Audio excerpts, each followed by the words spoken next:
Halo dan salam sejahtera. Selamat datang di channel YouTube Nerly Adria Sinaputar. Topik di video kali ini adalah konsep sehat sakit. Sebelum kita masuk ke inti pembahasan video, alangkah baiknya jika kalian mengklik tombol like dan subscribe agar tidak ketinggalan ketika saya mengupload video yang baru.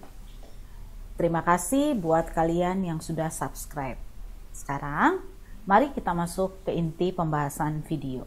Undang-Undang Nomor 36 Tahun 2009 yang menyatakan bahwa konsep sehat sebagai suatu keadaan sempurna, baik secara fisik, mental, spiritual, maupun sosial, memungkinkan setiap orang untuk hidup produktif secara sosial dan ekonomis.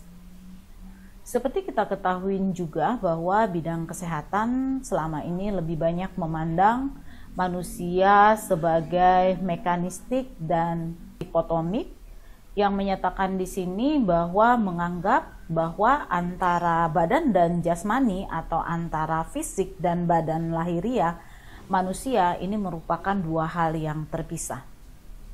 Seiring dengan berjalannya waktu dan berkembangnya ilmu pengetahuan, terutama di bidang kesehatan, pandangan tersebut sedikit demi sedikit mulai bergeser dan luntur ke pandangan kesehatan terhadap manusia itu menjadi lebih bersifat spiritual, serta memandang manusia secara holistik dan seimbang.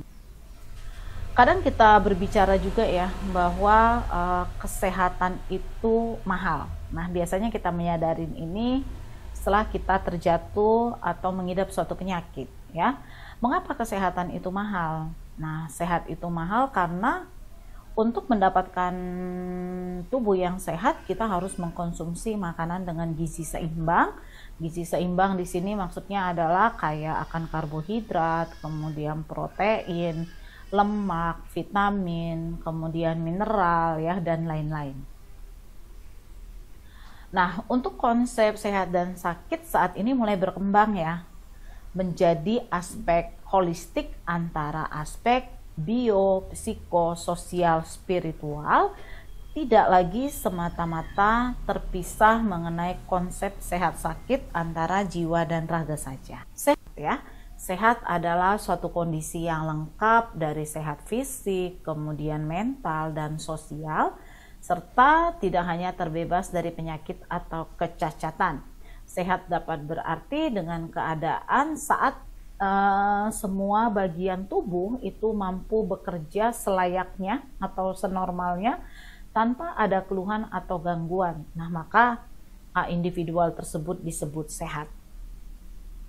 Nah, untuk sehat ini dikategorikan menjadi 3 karakteristik ya. Yang pertama, merefleksikan perhatian pada individu sebagai manusia.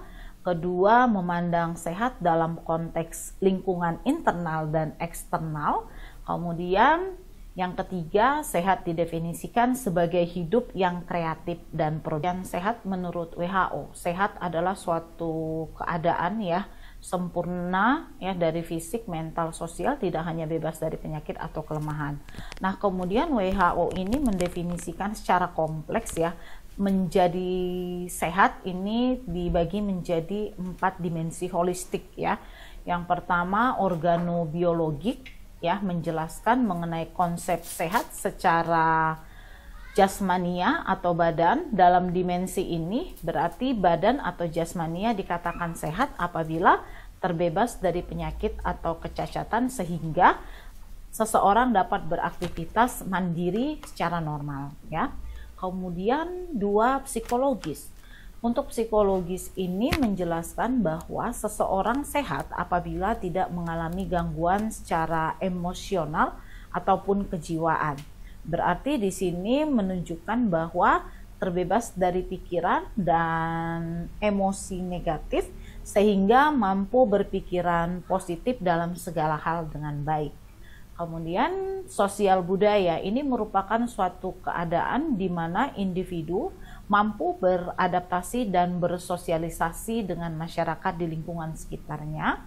Maksudnya di sini individual tersebut mampu dalam mematuhi serta menjalankan norma-norma atau nilai-nilai sosial budaya di lingkungan sekitarnya itu dengan baik. Spiritual ini merupakan kondisi seseorang yang memiliki kepercayaan tertentu dan individual tersebut atau orang tersebut ya memiliki kemampuan untuk melaksanakan ajaran, kepercayaan atau agama yang dianutnya sehingga orang tersebut mampu berpikir, berkata, dan bersikap dengan baik.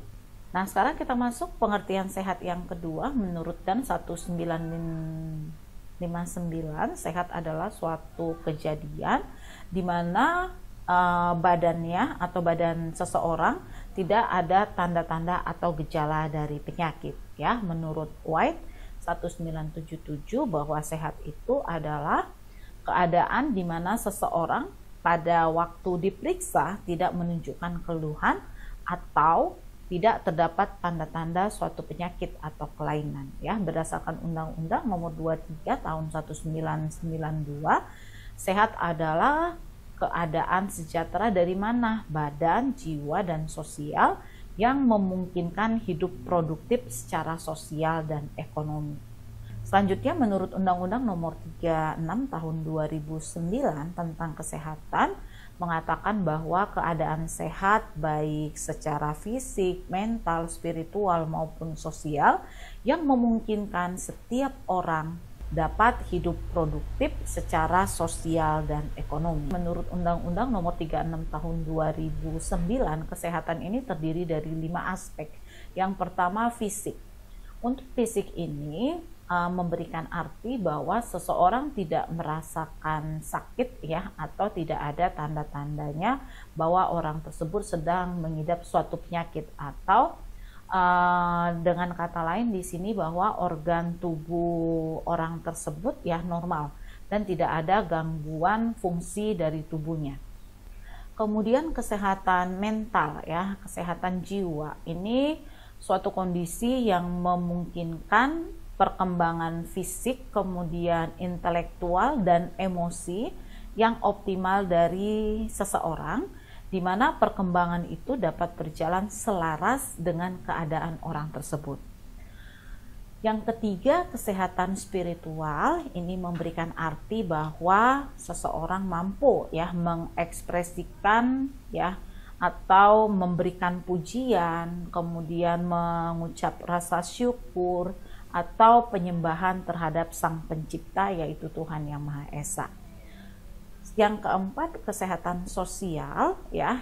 Ini terlihat dalam kehidupan ya sehari-hari atau kehidupan dalam masyarakat yang sedemikian rupa sehingga setiap warga negara mempunyai cukup kemampuan untuk apa? Untuk memelihara, memajukan kehidupannya sendiri, kemudian keluarganya, masyarakat yang memungkinkan orang tersebut untuk bekerja dan menikmati hiburan pada waktunya. Kemudian yang terakhir adalah kesehatan ekonomi. Ini bisa kita lihat dari seseorang yang sudah dewasa di mana orang tersebut mempunyai pekerjaan atau penghasilan secara ekonomi, dan yang belum ya memasuki usia kerja seperti anak dan remaja atau bagi yang sudah pensiun atau lansia, ini harus sehat ekonomi terlihat dari perilaku produktifnya. Sekarang kita masuk yang kedua adalah pengertian sakit ya. Sakit adalah suatu keadaan ya di mana seseorang menyatakan bahwa di tubuhnya ada rasa tidak nyaman ya. Dan biasanya ini merupakan gangguan dalam fungsi normal individu sebagai totalitas ya. Di sini juga termasuk keadaan organisme sebagai sistem biologis dan memerlukan penyesuaian sosial. Sakit dapat disebabkan oleh beberapa hal ya yang berasal ya, misalnya dari gaya hidup yang kurang sehat, lingkungan yang tidak bersih, maupun karena menurunnya sistem metabolisme seseorang. Ya, sakit dapat juga diartikan setiap penilaian individu terhadap pengalamannya pada saat menderita suatu penyakit. Ya, menurut Parkin 1937 bahwa sakit adalah suatu keadaan yang tidak menyenangkan ya, yang menimbulkan adanya gangguan aktivitas sehari-hari baik secara jasmani dan rohani atau psikis ya. Kemudian menurut Reverly ya Susan, sakit adalah tidak adanya ya keselarasan antara lingkungan dan individu.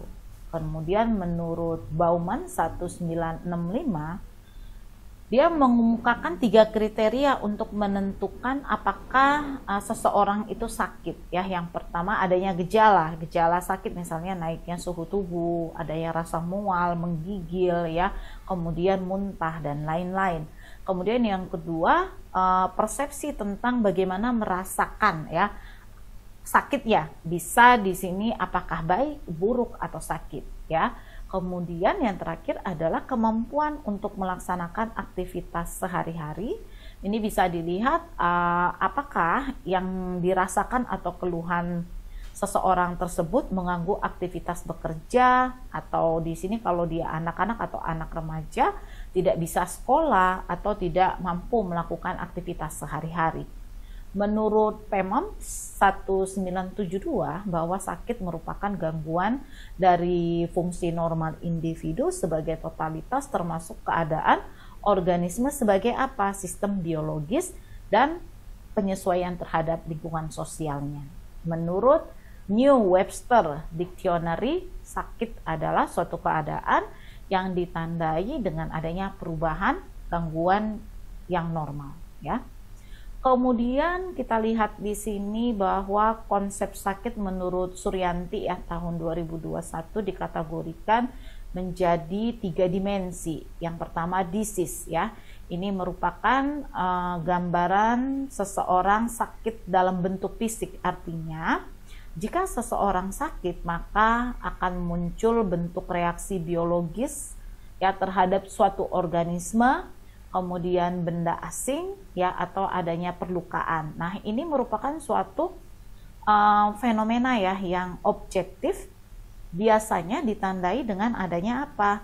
Adanya perubahan pada fungsi tubuh ya sebagai organisme biologis, di mana di sini juga nanti akan ditemukan adanya penyimpangan yang muncul melalui gejala-gejala yang dirasakan ya oleh orang tersebut.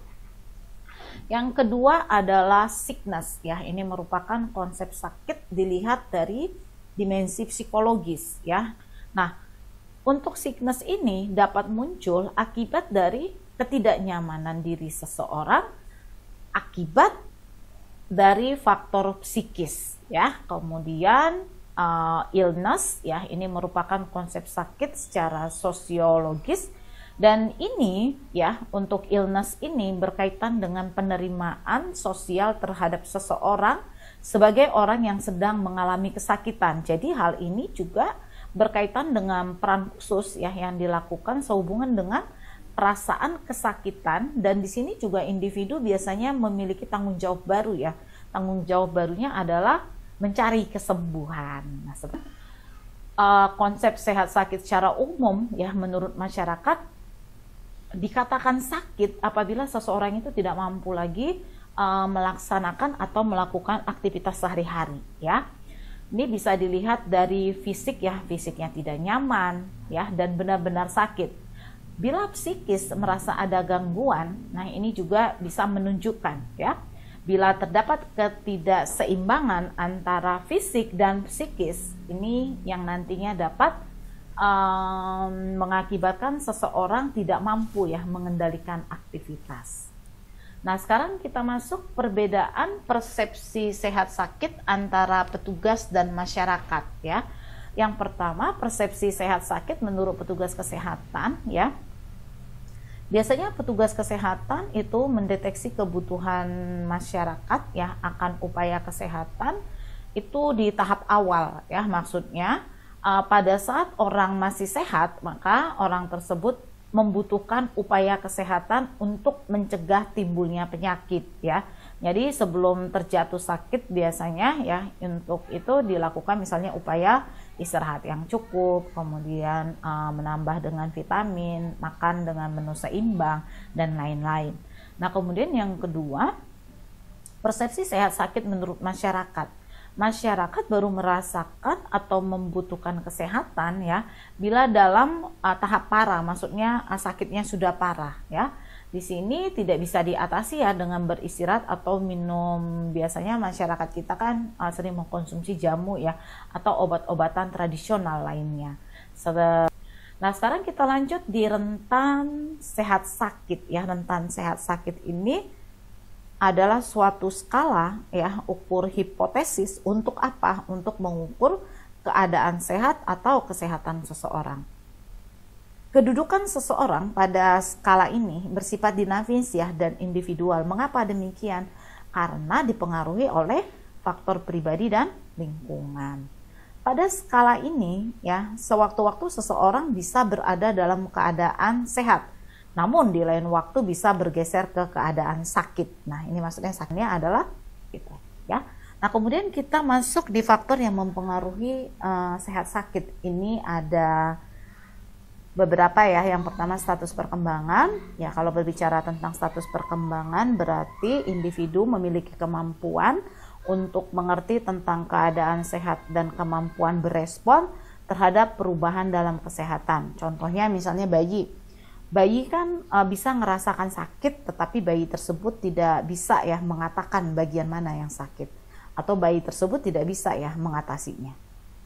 Nah, kemudian pengaruh sosiokultural ya, di sini masing-masing bangsa ya atau masing-masing suku ya memiliki kultur ya atau pandangan tentang sehat yang diturunkan dari orang tua pada anaknya. Contohnya misalnya untuk orang Cina, sehat adalah keseimbangan antara yin dan yang.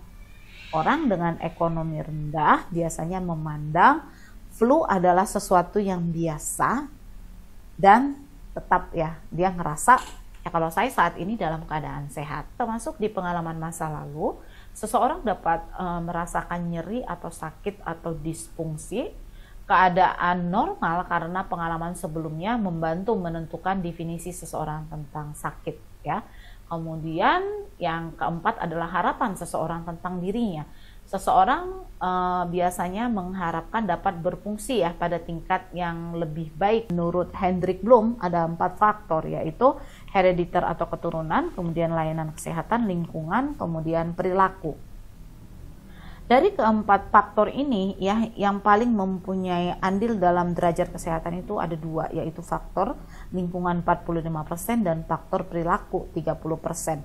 Nah, ini bisa kita lihat bahwa kedua faktor ini, yaitu faktor lingkungan dan faktor perilaku ya, sangat berkaitan erat. Contohnya, lingkungan bisa sehat jika perilaku masyarakatnya sehat.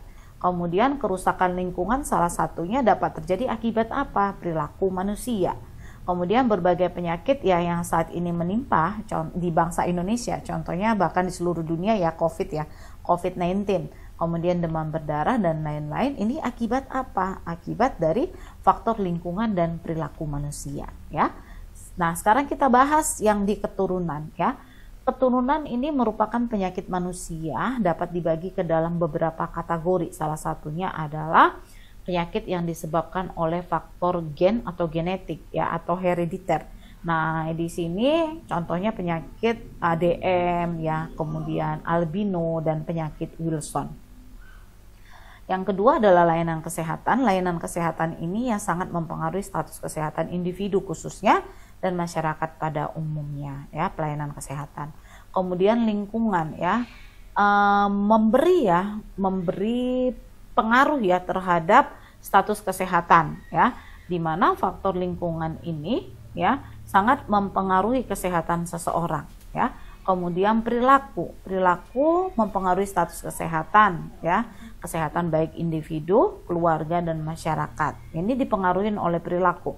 Perilaku manusia bukan sesuatu yang berdiri sendiri, melainkan dipengaruhi oleh banyak faktor ya. Contohnya apa? Pendidikan, kemudian kebiasaan sosial ekonomi ya, kemudian adat istiadat dan lain-lain ya. Nah, sekarang kita masuk ya beberapa aspek layanan kesehatan yang dapat mempengaruhi status kesehatan. Tempat layanan kesehatan ya, ini berhubungan dengan strategis atau tidaknya ya letak layanan kesehatan dari kemungkinan penduduk ya, kemungkinan penduduk akan sulit ya mendatangi fasilitas kesehatan, apalagi jika transportasinya sulit ya terjangkau. Nah, kondisi ini tentunya akan memperlambat upaya pertolongan terhadap seseorang yang membutuhkan atau memerlukan penanganan segera. Jika tidak lakukan penanganan segera, ya mungkin akan memberikan dampak ya, memperparah kesehatan orang tersebut dan biasanya berujung pada kematian. Nah, kemudian yang kedua adalah kualitas ya dari petugas kesehatan. Di sini klien merupakan individu yang berada dalam posisi ketergantungan terhadap petugas kesehatan. Mengapa? Karena klien tersebut membutuhkan pertolongan dari petugas kesehatan untuk apa? Untuk kesembuhan dirinya.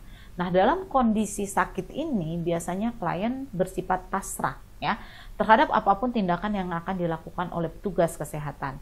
Jika petugas kesehatan memiliki kompetensi yang berkualitas ya, alih-alih kesembuhan yang akan diperoleh klien, kemudian memperoleh penderitaan atau bahkan kematian, ya ini repot ya. Nah, jadi petugas kesehatan harus memiliki skill dan keterampilan. Jadi, kualitas petugas kesehatan sangat berpengaruh terhadap status kesehatan individu maupun masyarakat.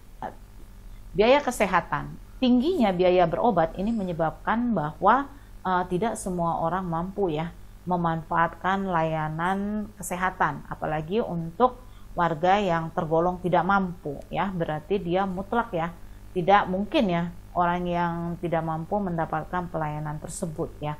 Tapi di era zaman sekarang ini kita terbantu dengan adanya BPJS Kesehatan. Kita bersyukur sekali adanya BPJS ini ya, sehingga banyak masyarakat yang tertolong ya. Kemudian yang keempat adalah sistem layanan kesehatan. Ini berpengaruh terhadap derajat kesehatan individu dan masyarakat.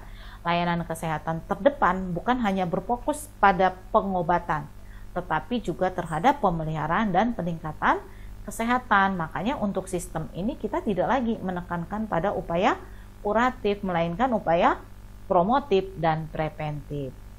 Baik, cukup sekian video kali ini. Like jika video ini membantu, share jika menurut kalian video ini bermanfaat. Terima kasih dan sampai berjumpa di video selanjutnya. Salam.